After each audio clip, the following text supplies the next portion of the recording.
பிடிக்கிழங்கும் கொண்டக்கடலையும் போட்ட இந்த குழம்பு ரொம்ப சுவையாக இருக்குங்க. காரக்குழம்பு பிடிக்காதவங்க யாருமே கிடையாது. இந்த மாதிரி குழம்பு சாப்பிட்டா இன்னும் கொஞ்சம் சாதம் அதிகமாக சாப்பிட்டுக்கலாம். அந்த அளவுக்கு ரொம்ப டேஸ்ட்டாக இருக்கும். இது போல் நீங்களும் ட்ரை பண்ணி பாருங்கள். பிடிக்கிழங்கு ரொம்ப உடம்புக்கும் நல்லது, உடம்புக்கு கூலிங் கொடுக்கக்கூடியது. இந்த மலச்சிக்கல் அந்த மாதிரி இருக்கிறவங்களுக்கு இது நல்லது.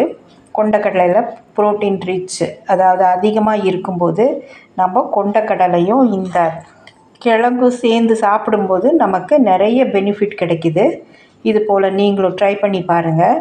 இந்த மாதிரி 2 வித பெனிஃபிட் கிடைக்கிற இந்த குழம்பு நீங்கள் கண்டிப்பாக செஞ்சு சாப்பிட்ணும். பெங்களூர் டு சேலம் ஃபுட் சேனலுக்கு உங்கள் சப்போர்ட் தேவை. புதுசாக வந்தவங்க சப்ஸ்கிரைப் பண்ணிவிடுங்க, ஒரு லைக்கும் கொடுத்துருங்க. கார புளி குழம்பு செய்ய போகிறேங்க. முதல்ல இது நல்லா வாஷ் பண்ணிவிட்டு புளி போட்டு வேக வைக்கணும். இதையும் நம்ம குக்கர் வேக வைக்கணும். ஒரு 5 நல்லா ஊறிடுச்சு, ஒரு 5 ஹவர்ஸ் ஊறிடுச்சு. தனியாக நம்ம வேக வைக்கலாம், இது தனியாக வேக வைக்கலாம். பாத்திரத்தில் ஊற்றி நான் வேக வைக்க போகிறேன். கொண்டக்கடலையும் இதில் போட்டு நான் வேக வைக்க போகிறேன். காய் நான் வெந்துருச்சு, பீஸ் பீஸாக வெட்டி வச்சுருக்கேன். தேவையான அளவு அரை மூடிக்கு கொஞ்சம் கம்மியாக நான் தேங்காய் வெட்டி வச்சுருக்கேன். இப்போ புளி இதெல்லாமே அரைக்கிறதுக்காக பூண்டு பாருங்கள், சிறிதளவு ஒரு அரை ஸ்பூன் அளவு வெந்தயம், ஒரு அரை ஸ்பூன் அளவு சீரகம், மிளகு, பெருங்காயம் ஒரு கட்டி, சின்ன கட்டி, மிளகாத்தூள், மல்லித்தூள் வச்சுருக்கேங்க, இது வீட்டிலே அரைச்சது, மஞ்சத்தூள். இதெல்லாமே நம்ம அரைச்சிக்கணுங்க. ஈஸியாக சீக்கிரமாக இதை செஞ்சிடலாம். முன்னாடி நம்ம இது தேவையானது வறுத்துக்க போகிறோம். மிளகு சீரகத்தை நம்ம வறுத்துக்கணும், பூண்டும் வறுத்துக்கணும். சீரகம் மிளகு இதில் வறுத்துக்கலாம்.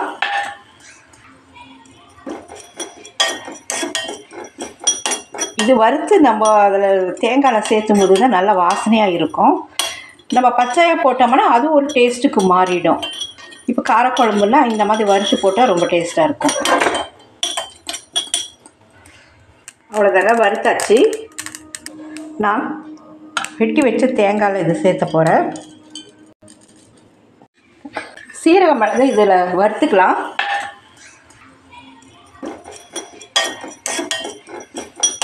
இது வறுத்து நம்ம அதில் தேங்காயில் சேர்த்தும் போது தான் நல்லா வாசனையாக இருக்கும்.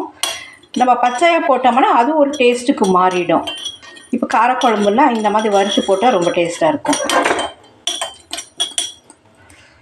அவ்வளோதாங்க, வறுத்தாச்சு.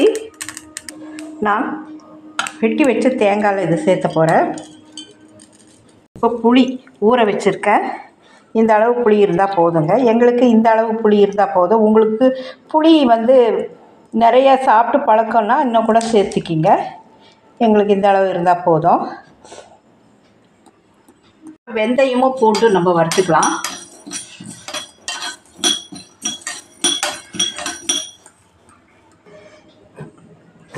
இதோட வெந்தயமும் பூண்டும் இதில் சேர்த்திடுறேன். புளி எல்லாமே சேர்த்தியாச்சு. நான் மிக்ஸி ஜாரில் எல்லாமே சேர்த்திடுறேன்.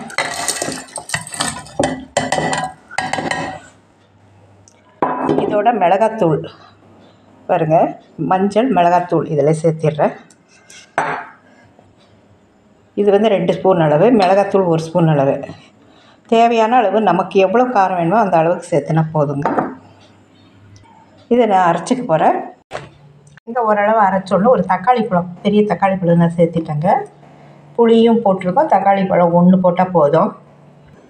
அரைச்ச விழுதை ஒரு வானலியில் சேர்த்துக்கிறேங்க. இதில் தான் நான் செய்ய போகிறேன், அதனால் இதையே யூஸ் பண்ணிக்கிறேன். நல்ல கமகமன்னு இருக்குது வாசனை. வறுத்து போட்டதுனால இந்த வாசனை நமக்கு தெரியுது.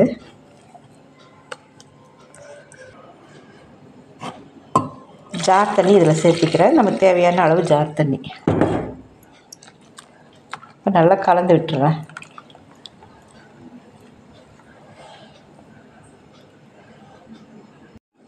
தேவையான அளவு உப்பு இதில் சேர்த்திடுறேன்.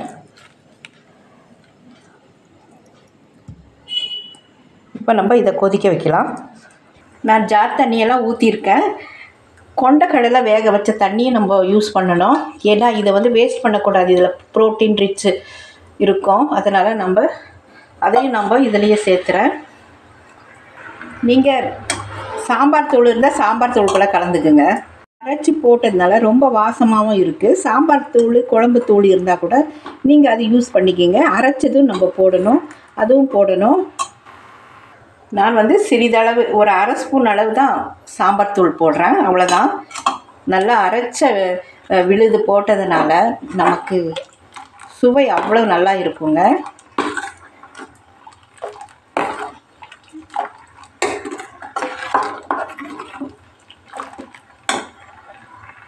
பாருங்கள், கொண்டக்கடலை வேக வச்சு எடுத்து வச்சுருக்கேன். கொஞ்சம் தண்ணியோடவே இருக்குது. இதை கொதிக்கிற குழம்புல சேர்த்திடலாம்.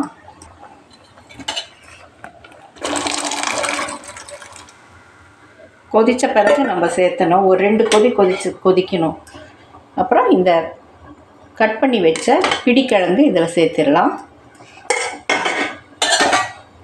நமக்கு இப்போ உப்பு எவ்வளோ இருக்குதுன்னு நம்ம செக் பண்ணி பார்த்துட்டு போட்டுக்கலாம். இப்போ குறைவாக தான் இருக்கும், அதனால் நான் கொஞ்சம் சேர்த்த போகிறேன். இது நல்லா கொதிக்கட்டும். இந்த கொண்டக்கடலை கிழங்கு இதெல்லாமே ஒன்றா மெர்ஜ் ஆகணும்.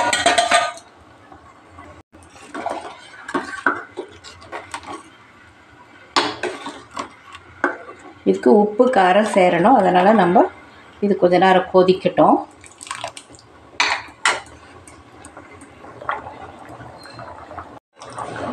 குழம்பு நல்லா கொதிக்குது. இன்னும் கொஞ்சம் ஒரு 2-3 நிமிஷம் கொதிச்சா போதும். அதுக்குள்ளே நம்ம ஒரு தாளிப்பு கொடுத்துடலாம்.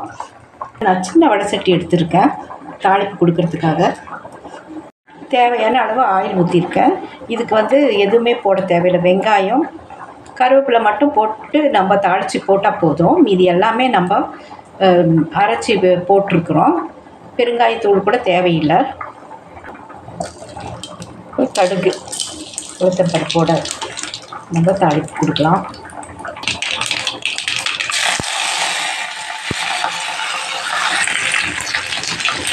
வெங்காயம் சேர்த்துறேன்.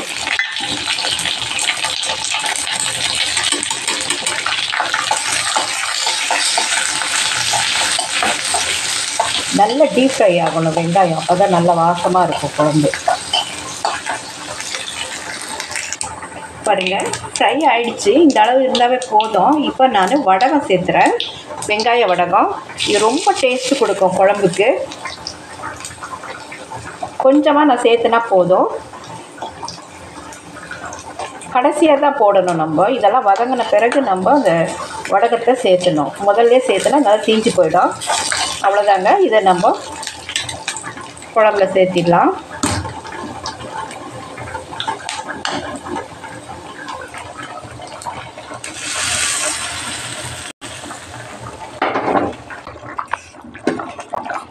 அவ்வளோதாங்க, கொண்டக்கடலை பிடிக்கிழங்கு குழம்பு ரெடி ஆயிடுச்சு.